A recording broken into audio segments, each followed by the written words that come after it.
Ya, selamat sore. Sebenarnya saya sendiri ambil inisiatif untuk ajakan teman-teman ke sini. Saya tahu banyak yang kangen sama saya karena WhatsApp-nya non-stop. Jadi biar sekalian aja kita semua tahu kondisi dari pemain, kondisi dari staff, pelatih dan semua setelah kita berkumpul pada tanggal 20 kemarin. Dan di situ kita langsung didatangi sama staff psikolog, ada psikolog umum, ada psikolog khusus olahraga dari Universitas Indonesia. Di situ sudah mulai ada pendekatan atau saling kenal pemain sama tim psikolog untuk menilai secara psikolog, secara trauma pemain itu ada di level mana. Apakah bisa langsung koordinasi sama saya, karena saya juga cerita ke mereka kalau memang bentuk dari satu sesi latihan itu saya sangat terpengaruh kepada mentalnya pemain. Jadi kita langsung mulai koordinasi, dan setelah itu ada 2 hari dengan agak sebenarnya bukan kegiatan latihan normal ya, itu karena kegiatan psikolog juga, tapi kan di lapangan karena mereka mau menilai pemain itu di konteks yang mereka sering beda, karena setiap hari kan mereka di lapangan. Jadi kan ini udah 2 hari ini. Jadi mungkin nanti hari Senin masih ada, mereka rencanakan di sini untuk 2 minggu kurang lebih seperti itu. Mungkin ada pertanyaan? Ya, harus semua yang tanya, kalau nggak semua enggak. Dari bagaimana ini kan khususnya pemain asing itu? Khususnya pemain asing. Khusus? Ya, kalau seperti Sergio Mahina, seperti apa melihat mental pemain tersebut pasca kejadian ini, di Kanjuruhan ini dalam psikolog kemarin? Komunikasinya seperti apa? Mereka dengan psikolog. Ya. Ya sebenarnya di sini di Arema itu nggak ada pemain asing, nggak ada pemain lokal, ini semua kan pemain Arema, jadi semua dapat perhatiannya sama. Kalau kondisi secara keseluruhan tim saat ini gimana? Pemain-pemain? Masih ada beberapa pemain yang masih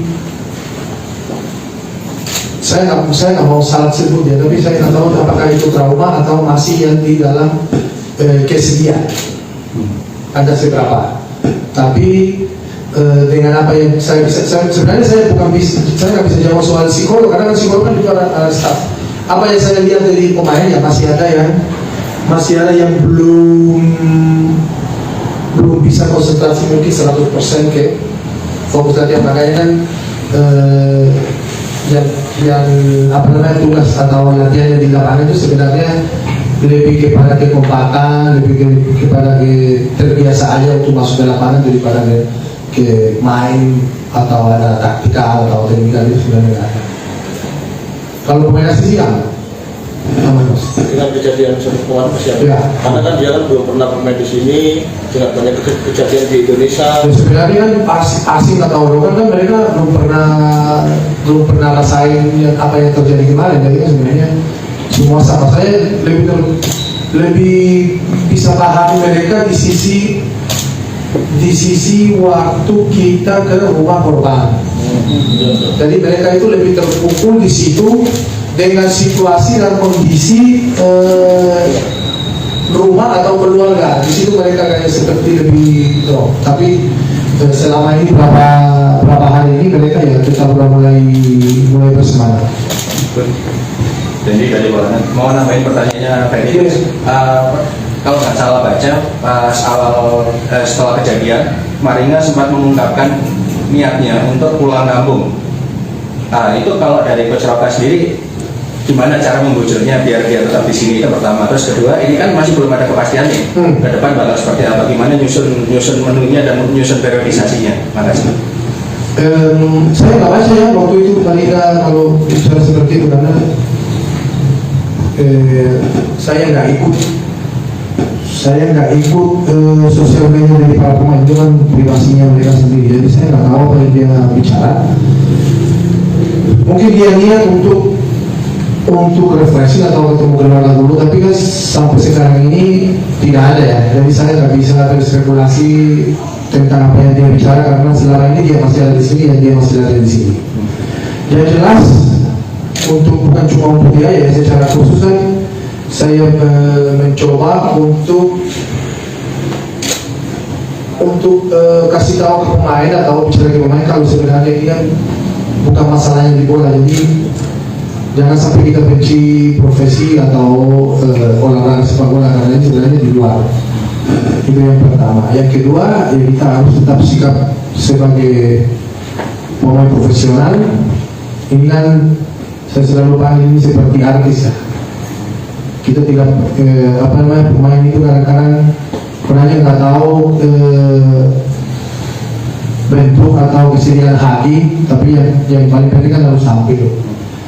Jadi ini kan juga ada kegiatan ada koneksinya dengan apa yang tim dari psikologan usul biar kita mulai segera ada kegiatan bersama di lapangan. Yang kedua apa? Ini kan belum ada kepastian nih ke depan mau mulai lagi kapan. Ya, jadi kan aku secara latihan itu kan aku langsung koordinasi sama tim psikolog dulu.